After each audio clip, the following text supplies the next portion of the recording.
On arrive déjà à la moitié de la saison, et oui, ça passe vite, mais en tout cas, pour le moment, c'est vraiment un sans faute.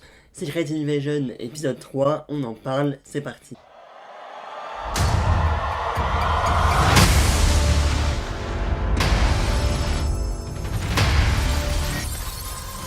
Après un épisode 2 la semaine dernière, qui nous a permis un petit peu de cerner les enjeux de la série, oui, Secret Invasion est de retour cette semaine, avec un épisode un petit peu plus filler par rapport aux deux précédents, mais avec quand même pas mal de révélations et de nouvelles théories qu'on peut faire par rapport à ce monde des Skrulls.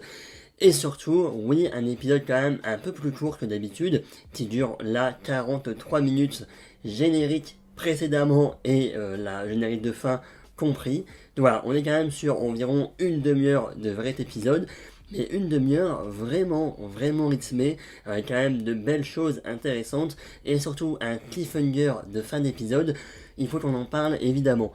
Bon, toujours, je vous le dis une nouvelle fois, mais cette vidéo va contenir 100% de spoilers, donc si jamais vous n'avez pas vu encore l'épisode 3, je vous invite à partir et à revenir après, quand vous l'aurez vu, puisque oui, ça va spoiler sévère, et il y a quand même encore une fois beaucoup de choses à dire. Bref, parlons-en.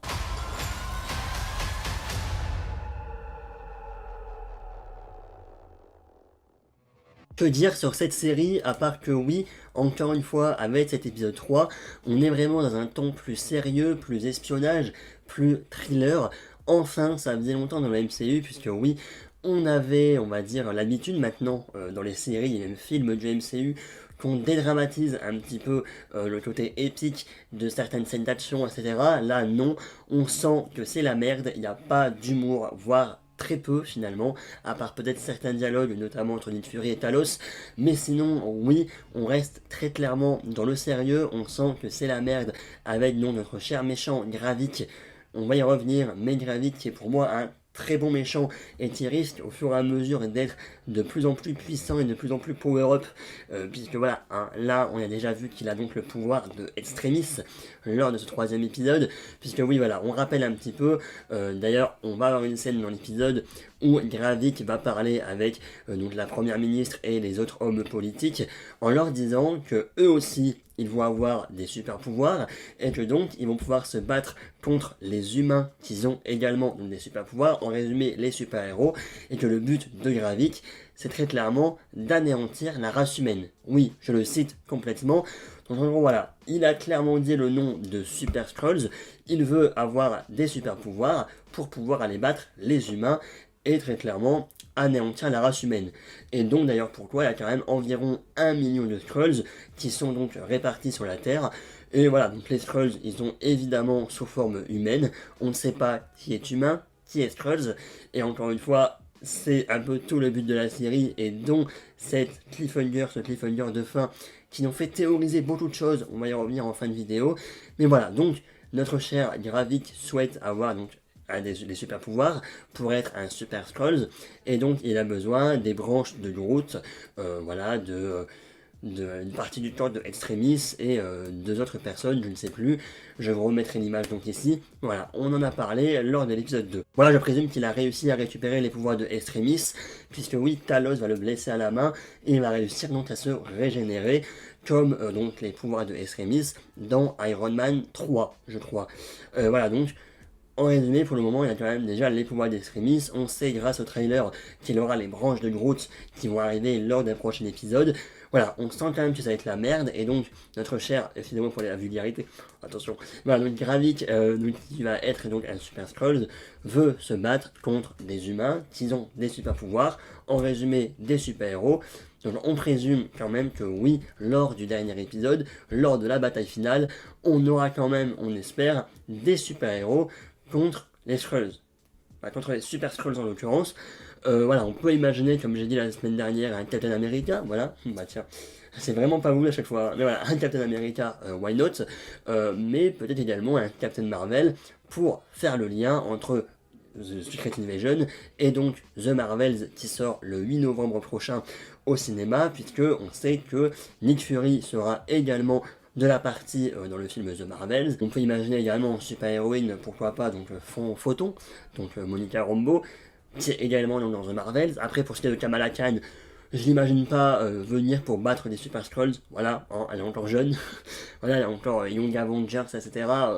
On va éviter de la mettre maintenant dans des conflits mondiaux, politiques, etc., internationaux de plusieurs pays, évitons quand même. Voilà, on imagine quand même pas mal de super-héros qui pourront venir dans les prochains épisodes, notamment je pense dans le dernier. Ça peut être vraiment super intéressant pour quand même avoir une série qui, oui, a déjà de l'ambition au niveau de son ambiance, mais qui peut également avoir de l'ambition au niveau de ses caméos. Voilà, il faut se l'avouer, les séries Marvel marchent également beaucoup au niveau de son fanservice.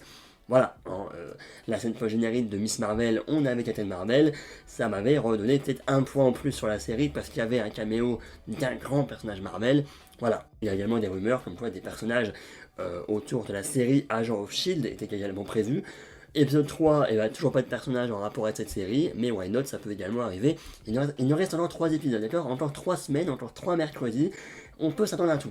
Voilà, et j'ai vraiment hâte en tout cas de suivre ces 3 derniers épisodes avec vous donc sur cette chaîne. Également, on en a appris davantage autour de la femme de Nick Fury. On en a parlé la semaine dernière. Oui, est-ce que Nick Fury était au courant que sa femme était une Skrull? C'était la grande question de fin d'épisode 2, et on a, oui, notre réponse. Nick Fury est au courant que sa femme est une Skrull, puisque dès le début de l'épisode, on se retrouve dans un flashback en 1998, où Nick Fury va donc rencontrer sa femme, en l'occurrence, enfin, du coup, est-ce qu'ils sont déjà femmes, je ne pense pas, mais voilà, il va rencontrer sa femme, sa future femme, on va dire dans un bar, et il lui dit clairement qu'elle a un beau visage, etc., un nouveau beau visage, puisque oui, en fait, Nick Fury est donc marié à Priscilla Fury. Donc, si j'ai bien compris, sa femme s'appelait Vara, et donc Vara et Nick Fury se sont rencontrés peu de temps après l'arrivée des Skrulls sur la Terre, et voilà, ils sont tombés amoureux, et que finalement, Nick Fury a épousé donc, sa femme sous l'identité de Priscilla, et donc Nick Fury connaît probablement l'identité Skrull de sa femme dès le premier jour. Tient à cœur, puisque forcément, si sa femme est une Skrull, voilà, on sait quand même qu'au début de la chronologie, au niveau donc, de Captain Marvel en 1995, donc Fury et donc Carol Danvers, Captain Marvel, pensaient donc que les Skrulls étaient des ennemis, mais finalement, ils ont rencontré Talos, etc., et se sont rendus compte qu'en fait les Skrulls étaient des gentils entre guillemets, d'où la promesse. Pardon, c'est la femme de Nick Fury en fait, donc le Vara, donc son identité Skrulls, Vara, qui a présenté Gravik à Nick Fury lors du début de l'épisode 2. Voilà, excusez-moi pour cette... voilà.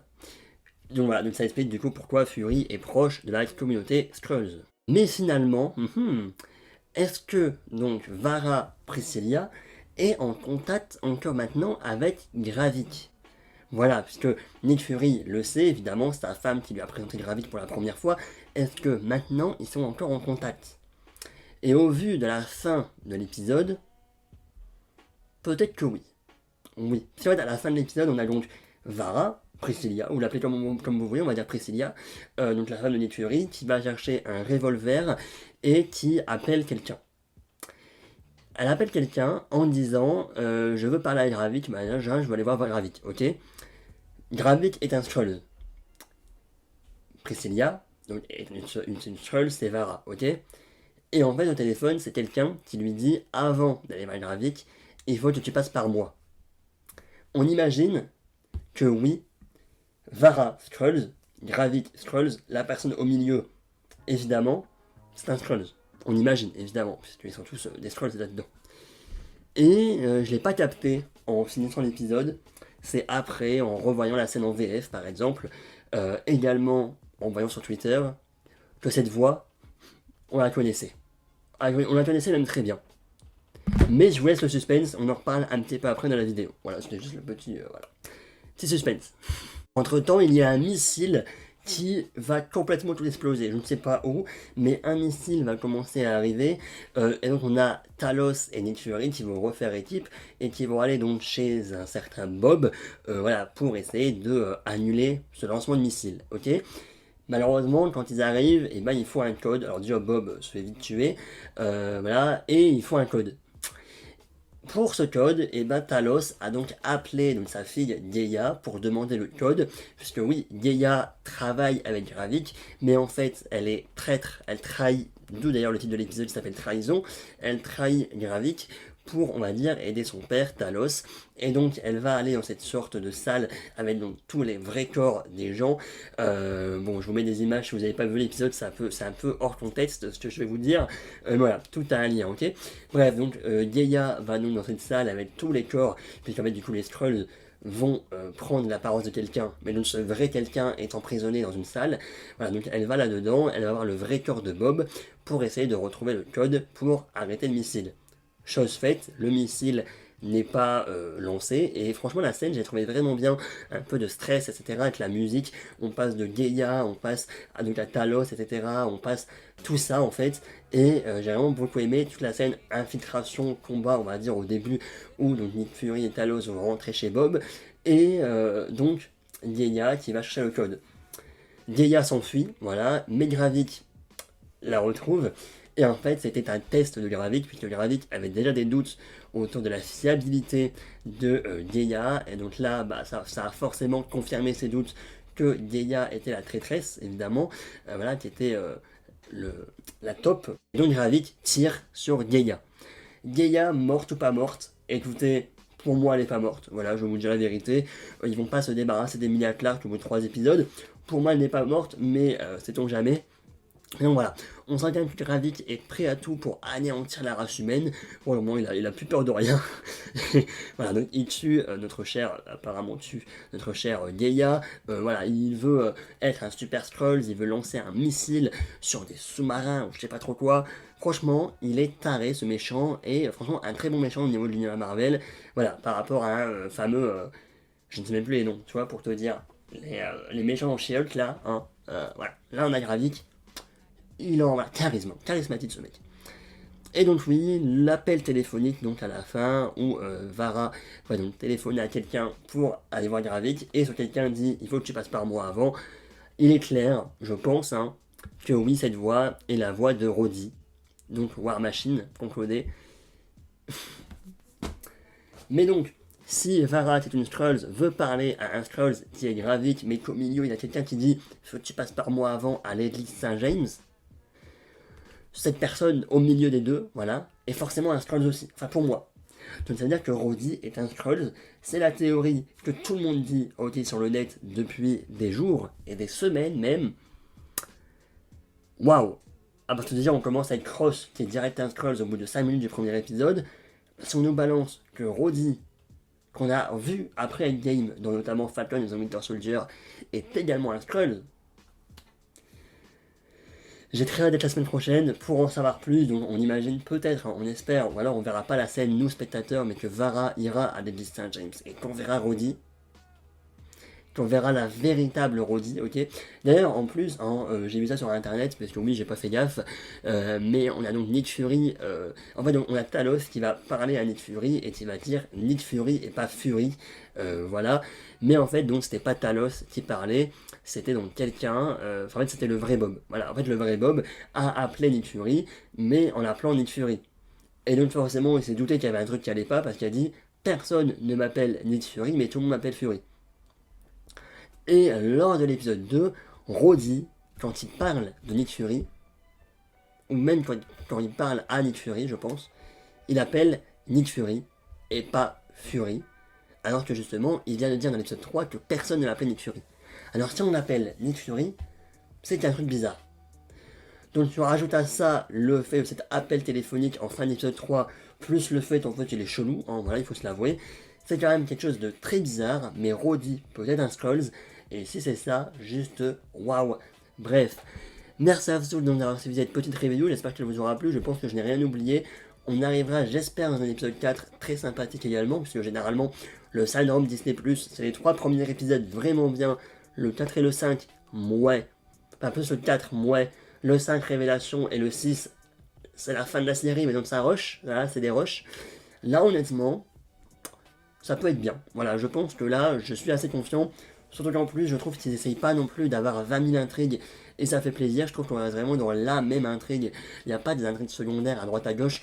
On est vraiment dans la même intrigue principale. Donc forcément, il n'y aura pas le syndrome Disney+, à l'épisode 6, qu'il va falloir résoudre 25 intrigues secondaires en plus de l'intrigue principale. Là, j'ai vraiment l'impression qu'on se concentre sur cette intrigue principale. Et donc oui, hâte de voir l'épisode 4, 5, 6. On espère franchement que ce sera un sans faute du début à la fin, parce que si c'est ça, elle peut être vraiment dans mon top 3 série Disney+, et peut-être pas troisième. Voilà. Parce que franchement, c'est un gros kiff de se retrouver chaque mercredi devant mon Secret Invasion. D'ailleurs, j'ai très hâte de voir également Loki saison 2, forcément, et Echo, le 29 novembre, d'ailleurs, qui sort tout d'un coup, donc tous les épisodes. J'ai pas hâte, mais en même temps, je suis un peu curieux. Voilà, donc on verra tout ça. Marvel, d'ici la fin de l'année, il y a quand même pas mal de choses qui sortent, et ça fait vraiment plaisir. Bref, salut, à la prochaine. Peace.